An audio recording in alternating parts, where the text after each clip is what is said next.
Oops, you caught me. I was busy playing Animal Crossing on my Nintendo 3DS, and I didn't realize that the night before recording this, I started a mission with the build that I intended to use for it, because I intended to actually test it, which means it's actually untested. And as you can see, unlike normal, I'm in a mission. Only 15 seconds in, the mission hasn't really started, but it's still there, and I don't quite know how to proceed from here. Aside from the fact that I know that I'm going to do this mission. But what about actually explaining the build and showing it to you in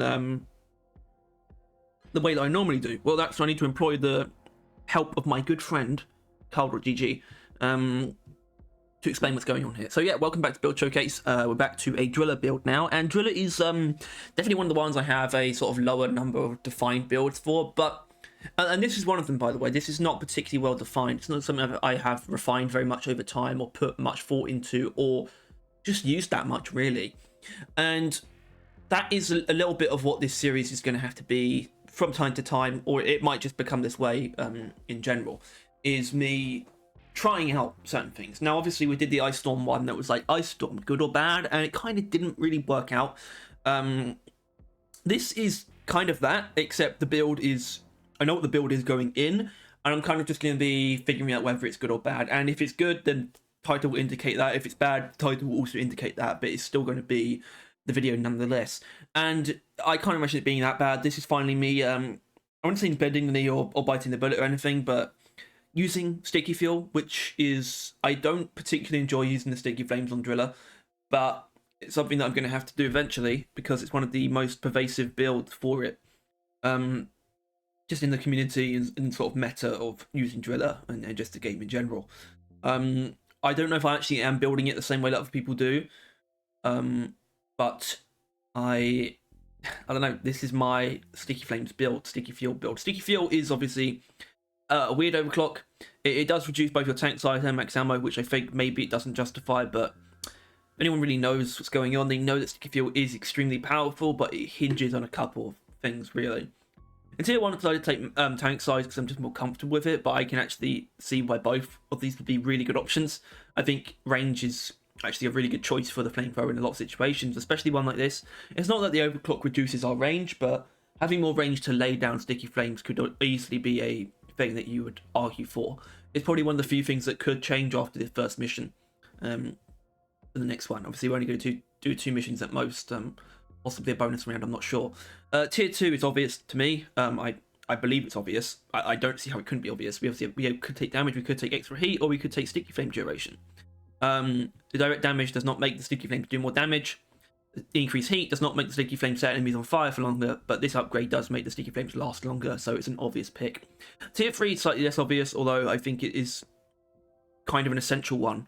We're definitely not going to be taking flow rate. We either want more of what we have, we either want more of our sticky flames, or we want to make them more effective. In my opinion, this is actually the most important thing in the build, and sticky flame slowdown, which is why I've actually chosen to not take extra duration in tier 4, because I believe this is the most important upgrade for making this build work. Is this and sticky fuel itself are the 2 most important things, because this is how you actually get all, you get the sticky fuel to actually do the damage that it is capable of doing. That's why we need to take sticky flame slowdown. It increases the slowdown from sticky flames to from 10% to 55%, which is a huge increase. It's what makes this build viable in a lot of situations where you're not really even actually doing much, like a Dreadnought fight. Not that I'd recommend taking this build into a Dreadnought fight, and really that's the biggest problem with the Flamethrower. It's like pretty strong against general enemies like groups of grunts and Mactera, but there's so much stuff, so many mission types that it's really bad on. And it's really upsetting, frankly. So it's kind of just got to be slowed down, because it's one of the few things that's going to help us in every situation. I guess except against Mactera, but if you're going for a Sticky Flames build, I hope you're already kind of accepting that you're not going to be killing Mactera. Tier 4, I've chosen to take ammo just as a comfort thing. Sticky Flame duration is obviously a very good thing. If you're very skilled and deliberate how you use your weapon, then you're not going to need a huge amount of ammo. You can get away with just not having as much, because you can just be more deliberate with how you lay your sticky flames down and more efficient, and you could potentially kill more enemies. However, I'd rather not hinge on that. I'd rather have more opportunities to lay sticky flames than rather to only use it when there's enough enemies to justify it. That's sort of the difference. And heating tier 5, I think, is just obvious. Sorry, I just got sidetracked discussing business with the lads. So where were we? I think I just covered the Flamethrower, but the Subata itself, born out of really liking Tranquilizer rounds, actually. Like, I think it's really cool. Should I be using 2-round burst? There's a chance, because Tranquilizer round is only 50% chance. So that's something else we might end up changing. But Tranquilizer rounds got buffed in Season 4 alongside the overall Subata overhaul. I think it's the main overclock. Like, I think it's the only overclock that got directly buffed. The rest of the changes were focused on the mod tree. And I think it's really good. It's a really strong stun, high chance, 50% chance. It's really hard to not proc it. The only thing that's sort of really, the only limiter on it, I would say, is the rate of fire, because you can't actually spam click this version of the Subata. So you do feel the fact that it's not 100% chance. But it's a 6-second chance, and it's really strong, and it also has a separate slowdown effect that it can inflict. Which was, I believe it can be inflicted on any enemy, which means it's very easy to use Tranquilizer rounds as a stopping power tool. But what it does, it slows by 50%. Yeah, slows the enemy by 50% for 4 seconds, and it can be inflicted on any enemy. I guess except the Caretaker, but yeah, any enemy. And this is mainly done, I think, for Oppressors and Dreadnoughts, which really makes it interesting to me. The idea of the recent electrocution change, because to me this is almost a precursor to it, and it makes me wonder why Tranquilizer rounds just isn't just changed to an electrocution effect.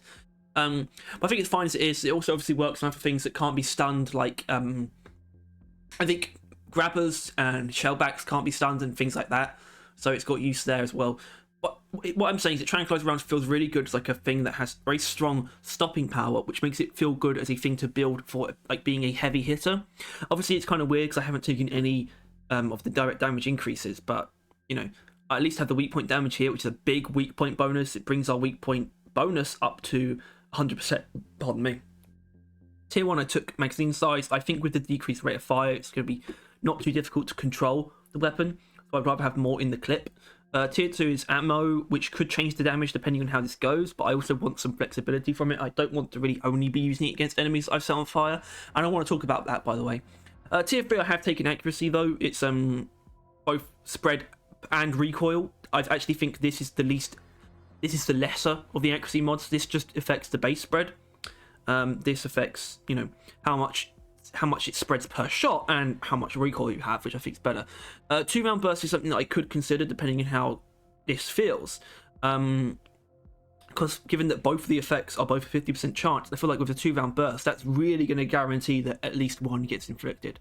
Reload speed is not essential for this. We're not having a reload speed impacted by the overclock, so I would say we're just fine there. It's not, you know, that. Both of these are probably better options, so this reload speed is probably off the table. Tier 4, I'm taking weak point bonus because I think that's something worth investing in for the Subata. I would definitely rather take this than this one. I wouldn't be opposed to taking this, but I think in this tier it's got to be the weak point bonus. And the only time I'll probably take the ammo is actually for explosive reload, where weak points don't really matter. I think weak point is perfectly fine here, and obviously we do have increased accuracy in tier 3.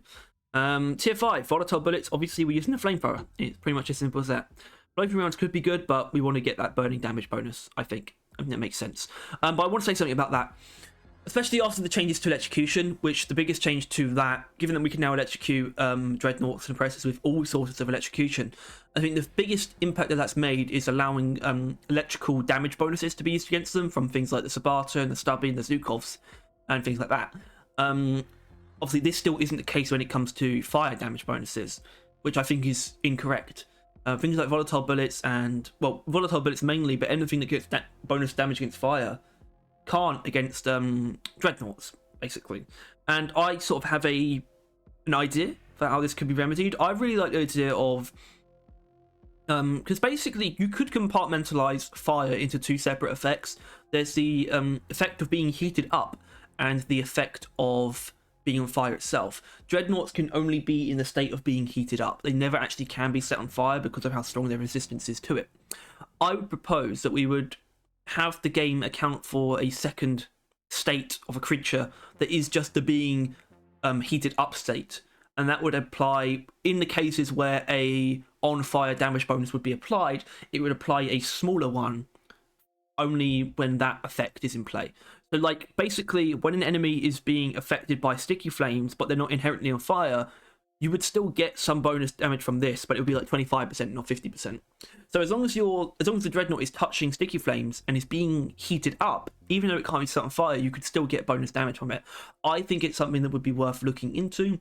It could be really complicated though. It does sound fairly complicated, and I think the execution thing is kind of good enough. I don't really know what to do though, because it's mainly to do with the flamethrower being a bit, in my opinion, just too weak against dreadnoughts, and that's what it really is. So I guess you could just increase the damage that it does against dreadnoughts, but thing is, especially in co-op scenario, you have so much utility as driller, being able to damage it from any angle with the flamethrower. Obviously having grenades that are pretty decent for dreadnoughts, mainly the impact attacks, and of course the satchel charge, and the drills are also a good tool. I think drillers are actually better at elimination than a lot of people think.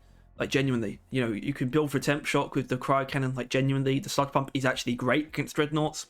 I don't know, maybe it's not necessary, but maybe it's worth thinking about. I don't know. But that really is the whole build. We're sort of speccing into stopping power with both weapons, but one is more single target oriented, one's more crowd control oriented or crowd clearing oriented, and that sort of. But they both have that crossover of being revolving around stopping power, and I think that's pretty interesting. Aside from that though, I don't think much about the build is particularly important. I have HEs equipped because it's kind of just left over from what this build usually is. I think we're getting a shopping delivery. Hold on. Well, I keep getting interrupted. I think I'm saying that the rest of the build doesn't really matter aside from the weapons, which is a pretty common thing. So I don't really know how to digest that. I would just say this is something we're just going to have to see about. I feel like just in terms of our stopping power and things like that, that there might not be a particularly strong feeling of need for impact axes, and I can imagine potentially either the HE grenades or Ripper, probably the HE more so because it's going to help us deal with Mac Terror. It's just going to be a more attractive option when it comes to, like, when large groups of enemies sort of show up and sort of catch me by surprise, for example, which is going to happen especially with Mac Terror, and we're not particularly well equipped for group Mac Terror, but we are because of the HE grenade. So I imagine it's going to be useful in those situations. I don't really know what the second mission is going to be for this, and this is kind of my problem with the Flamethrower. It's like, it's really not equipped for elimination or industrial sabotage just as a weapon, sort of. Honestly, no matter what you do. I could try elimination maybe, but then we're missing out on the volatile bullets. Escort duty is fine. I can imagine doing escort duty, but I think I'd rather just try, and we'll just see if this mission, how much this gives us, and then probably just consider what to do next after that. I think I want to do a salvage op. Salvage op might be nice. A salvage op with a good warning on it would be probably the next move. But I think aside from that, and you sort of see the other things about that I've put on the drills and satchel charge and whatnot, and you can copy that if you want. I think the drill setup that I have here is pretty much the perfect one. I use it in all my builds. Perks, I haven't actually talked about perks. I guess I should show you this.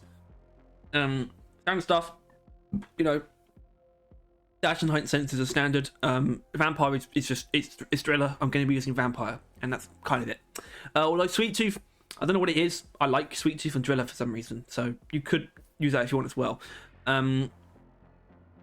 Basically, as usual, it's not endemic to the build, but aside from the weapons, which are the build, I do recommend everything here. It's just not as essential. I still recommend it all. But yeah, we really got to get into this, get some gameplay going.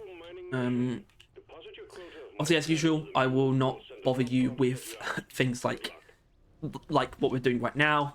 Mainly going to show combat scenarios and try and keep the combat scenarios unique as well, not just show you the same, you know, grunt hordes over and over again. Although, let's be honest, killing grunt hordes is damn satisfying, so maybe it's not that bad of a thing. But yeah, I think I should probably get us into gear right now, and I'll see you at the first combat encounter, the mission. So our first encounter is a Praetorian. So what we're going to do with this, probably do that and then stun it. And now it's stunned, going to get behind it and damage it.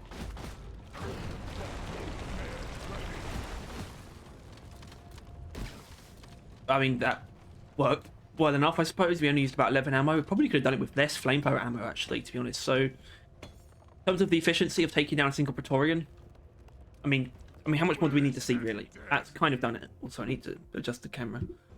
I hear a grabber. So we're going to I want to see if I can inflict that slowdown effect on it. Normal Terror.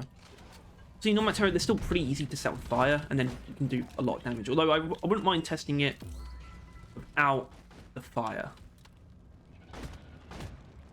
A part of this is going to be seeing how good this Subata is on its own, I think. And based on what we just saw, I wasn't doing too much damage to that grabber, to be honest. From the body shots. Interesting, I guess. All this. So that should be it, right? Yeah, because I guess people don't really, well, maybe you know, maybe you don't, about how environmental heat sources work and whatnot. Although that's not really relevant actually. What I was going to say is that clearly the Sticky Flames has a radius that is sort of bigger than what it kind of looks like, I would say.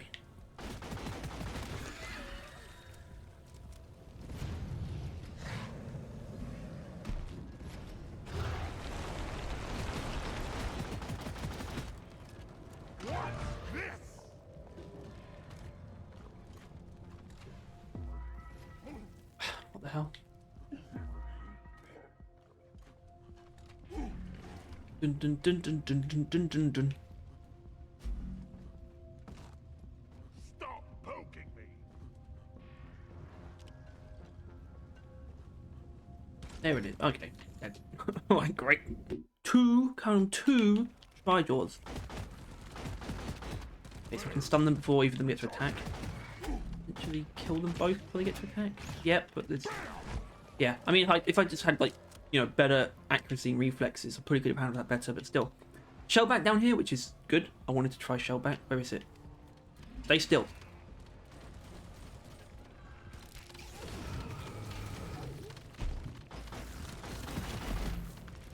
Probably gonna die now from the fire. Yep. Okay. Hey, fellas. Also, the fact that Sticky Flames, you know, good terrain is nice, like sort of flat or at least plain, like simple terrain is kind of what you want, which is something that the HE grenades don't really care for. You can kind of use them in any situation. So, now there's a storm coming, I definitely want to find a place where I can, like here, sort of a good platform on which to lay down Sticky Flames. It's a big one, team.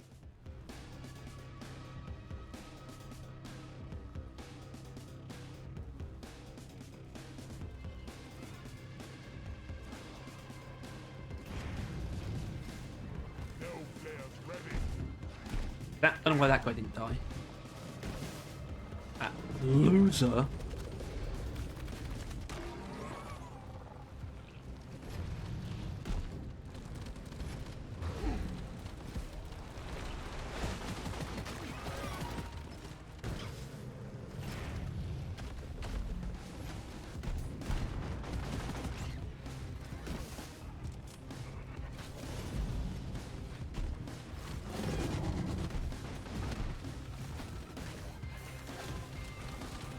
Ready to blow. Hey. Hey!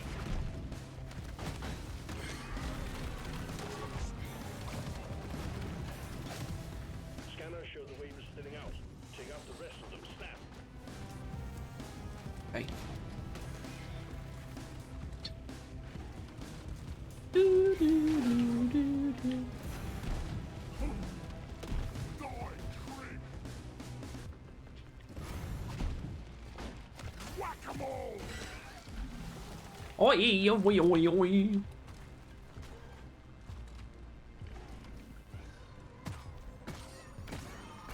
Loot bug eliminated. Players recharging. Yeah, I mean, I don't think that showed me anything I didn't already know. Took out a loot bug.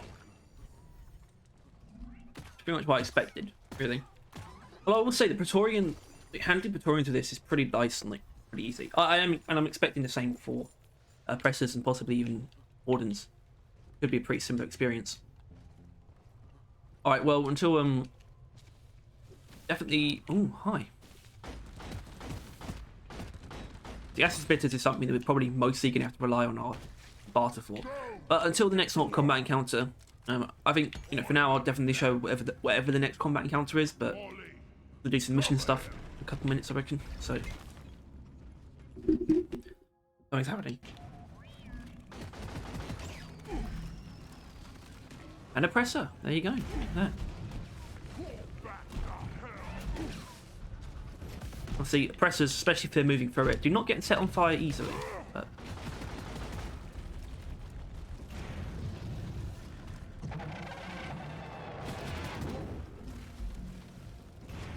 just sort of through our sort of slowdown effects and the fact that pressers are pretty easy to outmaneuver. Can't kill them too quickly, but they don't pose much of a threat either.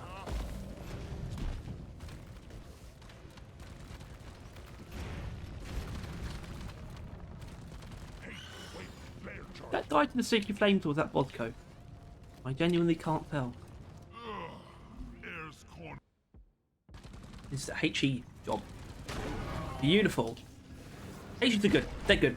They might still be overshadowed by the impact axis for most builds, but HE grenades are good now. Well, that means they've been for a while, I suppose.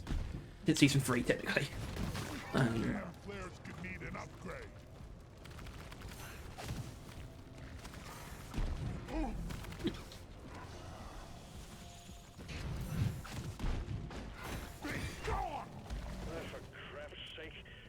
Grunts, lots of them. Exactly what we want.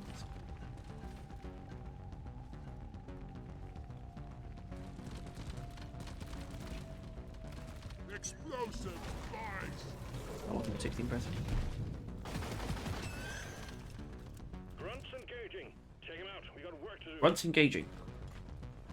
Go fetch.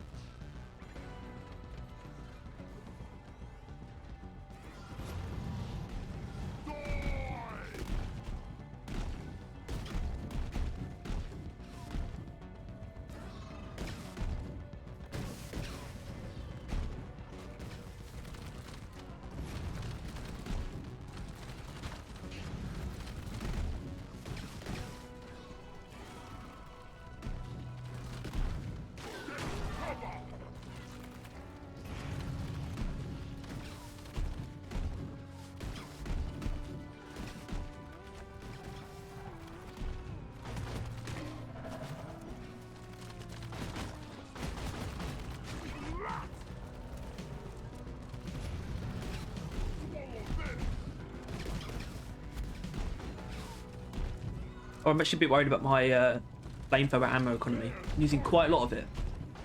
Not as much Subata, which already makes me tempted to shift to just going more damage on the Subata.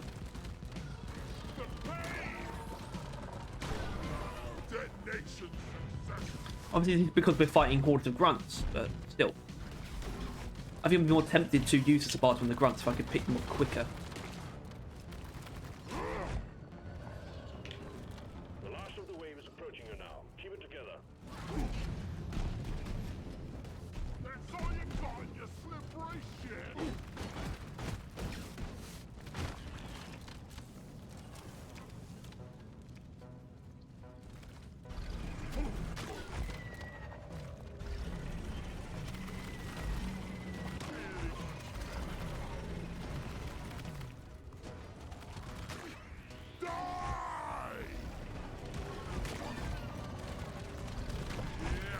And of course, when it comes down to it, we can, you know, the drills are more than good enough.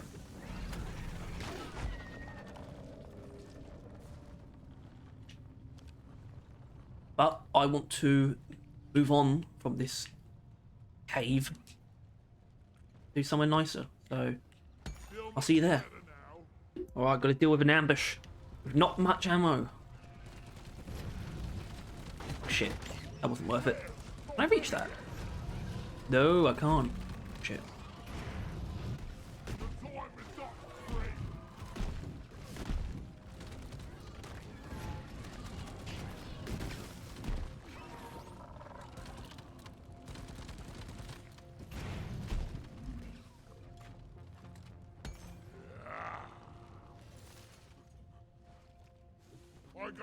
Alright, come on down, sir. I want to shoot you.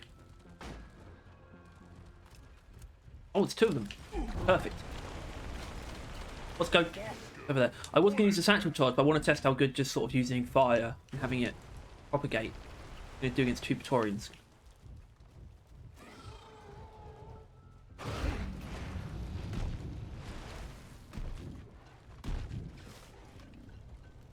But also fuck that.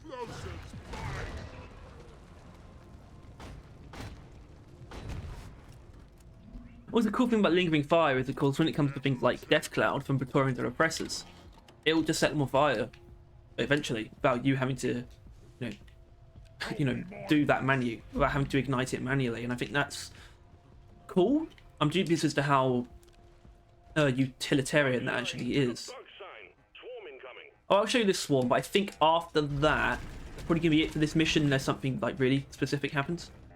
Like a dreadnought encounter or like a detonator or something like that. But apart from that, probably all we need to see from normal swarms.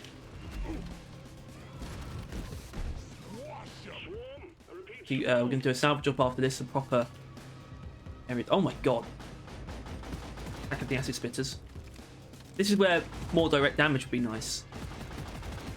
Which, by the way, more direct damage would lead me to not want to use 2-round burst, because I'd have less total ammo. And 2-round burst would be half your ammo, or half your number of shots you can take.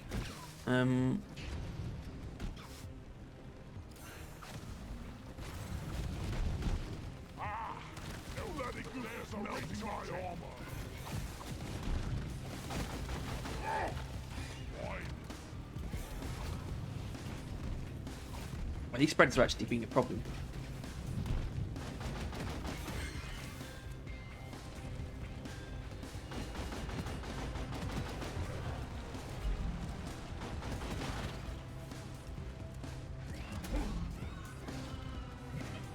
Hostiles are backing down. Finish them. Move it! It's gonna blow! Based on these circumstances, it's been a bit of a mixture, actually, of what, using more or less of what ammo, of what weapon ammo. Although still, the Subata's holding up pretty well, so I think taking that direct damage is going to be a good move.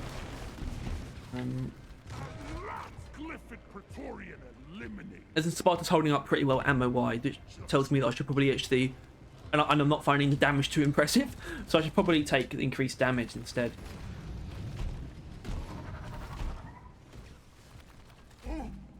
Because yeah, you don't have as much ammo as most flamethrower builds like this, but you do have a more efficient flamethrower.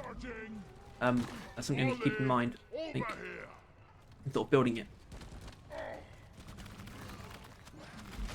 Anyway, like I said, unless something really specific happens, that's going to be all the gameplay for this mission. So I will most likely see you at the extraction. Unless something, maybe a machine event crops up or something like that. I don't know. Oh, all right, we're done here. And during the extraction, and also look at this, a lovely, delicious bit of gem. But yeah, I think I'm going to change from magazine size and the flamethrower to range, and also change from ammo and Subata to direct damage. And I think this has something to do with high value targets, particularly for the flamethrower. Well, Subata's already, I would say, being a bit of a pea shooter, and I don't need it to be. I don't need all the ammo I've got, given much damage that ammo is doing. I'd rather be taking care of things more quickly than just having a stockpile of bullets that don't do that much. I think I'm onto something there. With the flamethrower itself, I found the ammo economy to be perfectly suitable. I haven't had any problems with the ammo so far, so I think increasing the range is going to make us a lot more flexible. Obviously, what I was taking was tank size, not ammo, so I'm actually not changing much. I'm only losing 25 max ammo, but I haven't found that I've needed to lay down more than 25 flame at a time. It also means we can actually hit HVTs that sort of stay at a range like spitters and whatnot with the flamethrower as well, so we just overall have more flexibility.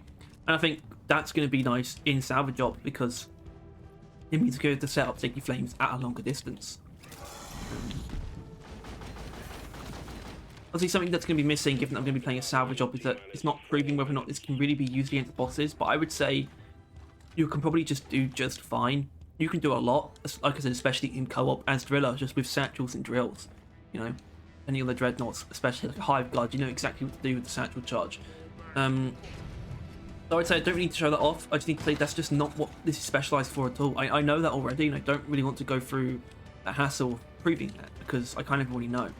Then going to industrial sabotage, or I'd say that's even more, probably even more on the back foot there.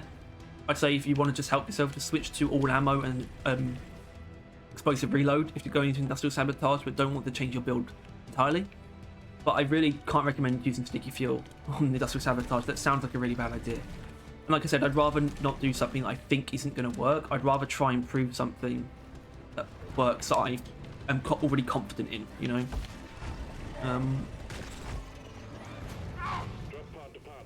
I think salvage drop was going to be this build's strength, or at least I hope it is. And that's what I want to see, because I'm not 100% sure, but I want to make sure, you know? That's not doing anything.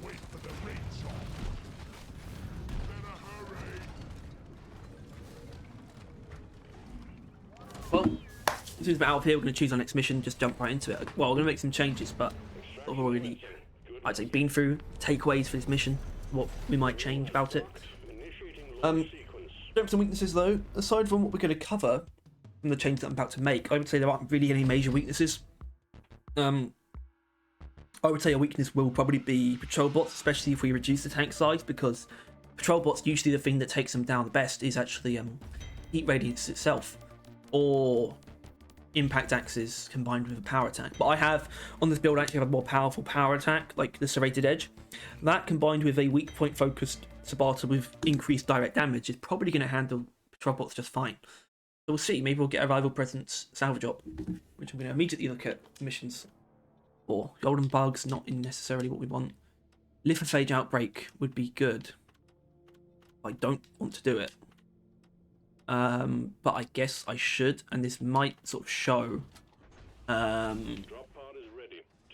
just the ability of sticky flames to sort of be a crowd control thing, and you know, hold things in place and damage them and spread heat could work against rockpox as well.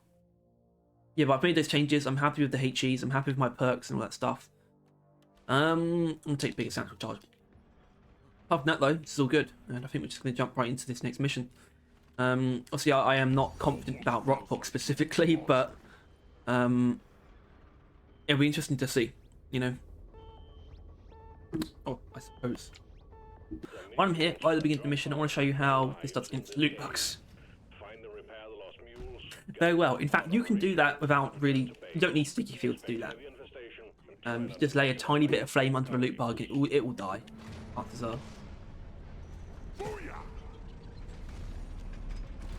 Bosco, finish your food. What's taking him so long? You're Idiot. cute, but you're dead. Right, I'm going to try and keep this video under 40, under 30, fuck me, under 50 minutes. So, yeah, I'm going to cut quite a bit. See you when we fight something. I mean, the truth is, these basic ambushes aren't going to change much, especially if we get spreaders. Maybe Sting Tails would be more interesting.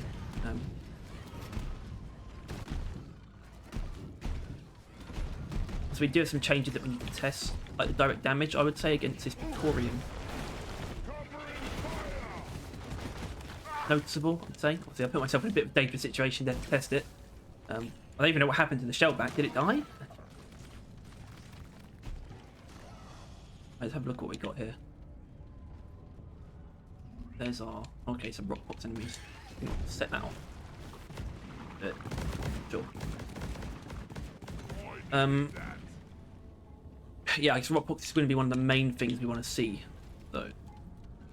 Which doesn't make much sense for an increased direct damage Subata. Although, Reader, its weak point is open. Let's try and do that right now. Okay. A little bit risky, but I think that was worth it.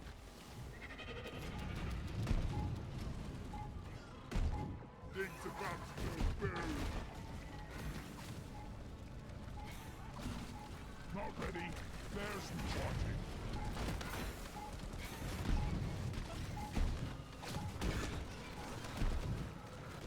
These bugs don't stand. They don't want freedom. It burns. It burns.